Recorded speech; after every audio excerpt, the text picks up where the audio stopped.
I'm Ron Slomwitz. I'm here at Notable Dance and Fusion Radio, and we're interviewing Karmin today here in Nashville, Tennessee. How's it going, guys? It's going great. How are you? It's going good, dude. How are you? It's going very well. Good. So your brand new album just came out. It did.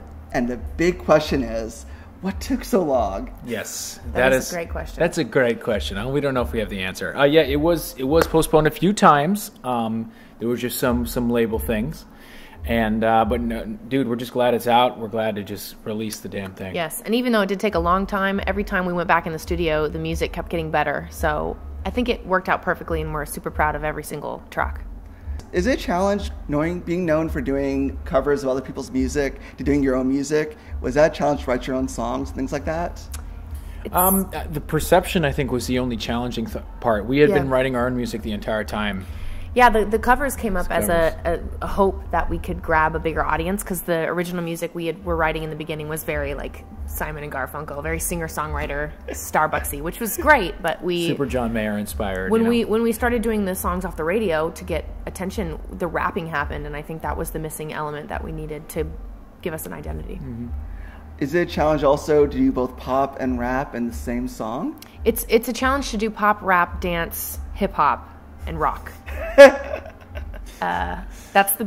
We're genre whores for sure. Yeah, and it's funny, we don't really necessarily hear it as all these things. We just hear it as music. But a lot of people are like, oh, that's like rock meets like Incubus, which we're just like, okay, whatever, dude. But which is great. We have a lot of influences. We have a lot of influences. Yeah. It's hard for us to say like what style is it. Speaking of influences, the new single "I Want It All." When I first heard it, I thought, oh my God, this is like the Cassidy, Robin Thicke record I always wanted. Oh, nice. Oh, nice, dude. Very cool. What was your influence for the record? Actually, more late 80s, early 90s influence more than disco. Yeah, but I'm glad that people said disco. That was like the first thing the bloggers were saying. We were inspired by Don't Stop Till You Get Enough, Michael Jackson stuff. A lot of MJ. Nick wanted a single, like a pop single with horns on the chorus. So that was the goal of the whole project. Awesome. Yeah. There's also some really dirty trap on the album.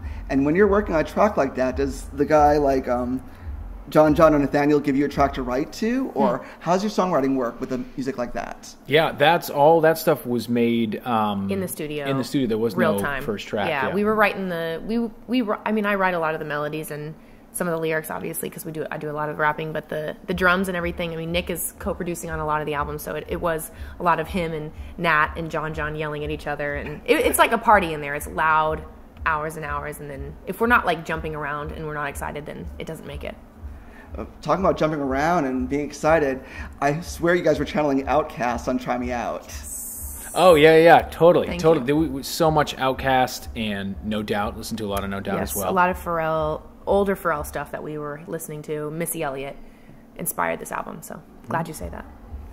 I have to say, as a DJ and a Billboard Club chart reporter, I love the remixes of Broken Hearted and, of course, of Hello. Oh, yeah. And kind of broke my heart that there weren't any official remixes of acapella. I agree. What happened? Or I Want It All. Again, that's kind of an epic question. We wanted some. Yeah, I think it came down to like a budget thing, but we were like, man, I would kill to hear a remix on acapella. It's such a unique track anyway, but it would have been fun to hear some of those guys get their hands on it.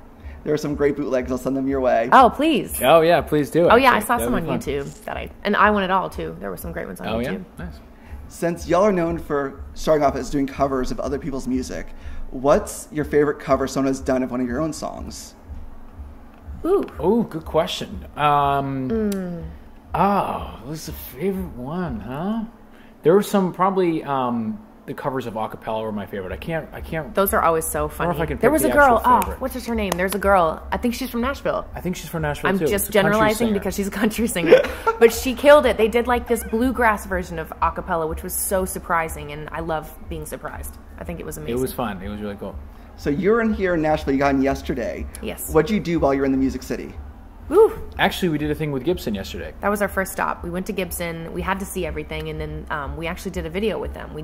They have a YouTube channel now, and they called us up, and we were like, we would love to remix one of our songs acoustically. He was like banging on a guitar. We had our guitarist. I was playing. It was a bunch of cool stuff. So we spent our day off just playing with guitars. Yep.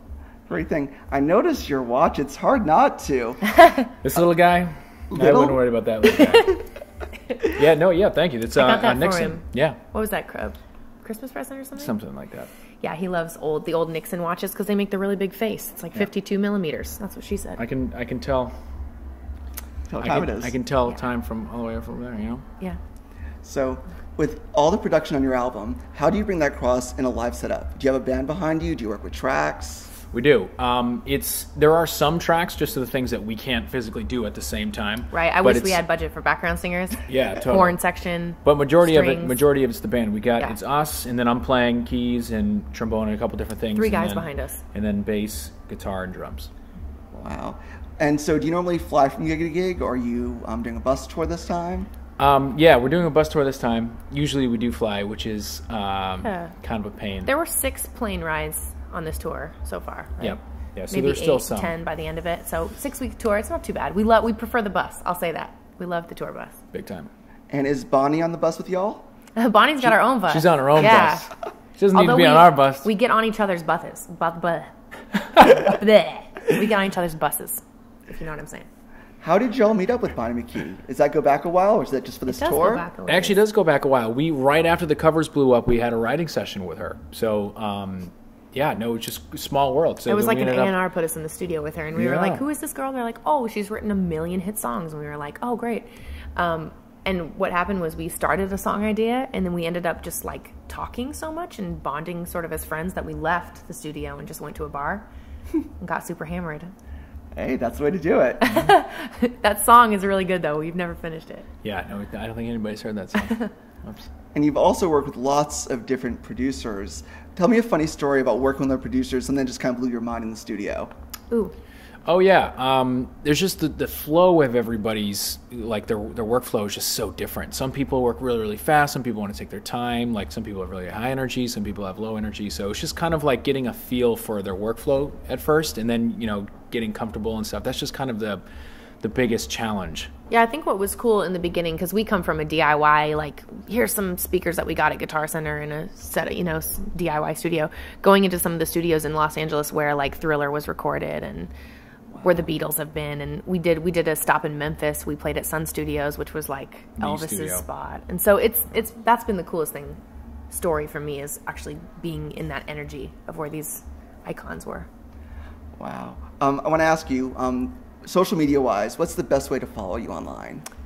Social media, we're really active on Twitter, at Karmin Music. Mm-hmm. Wish we could have at Karmin. We've been trying to, but somebody who doesn't speak English has it, and they don't want to give it up. And then Instagram, too, just at Karmin Music again. And then Facebook, just type in Karmin. We're all over the internets. You just type us in the Googles. All over those internets. We'll be on it. And what would you like to say to all of your fans out there? To our fans, to the Karminites and non-Karminites, and even people that aren't fans of ours, we would urge you to check out the music. I think you'll be surprised, and we would even urge you further to see a live show. Yeah, for sure. We're so grateful for your support, bringing us off of YouTube and putting us into the the spotlight. I mean, you guys gave us the stage, literally. So we love you guys. You guys are incredible. We make the music for you. So listen to the music, and let's keep in touch, I guess, through Twitter and stuff like that. Very cool. This is Ron Slomwitz with Notable Dance and Fusion Radio. Thank you for watching Karmin.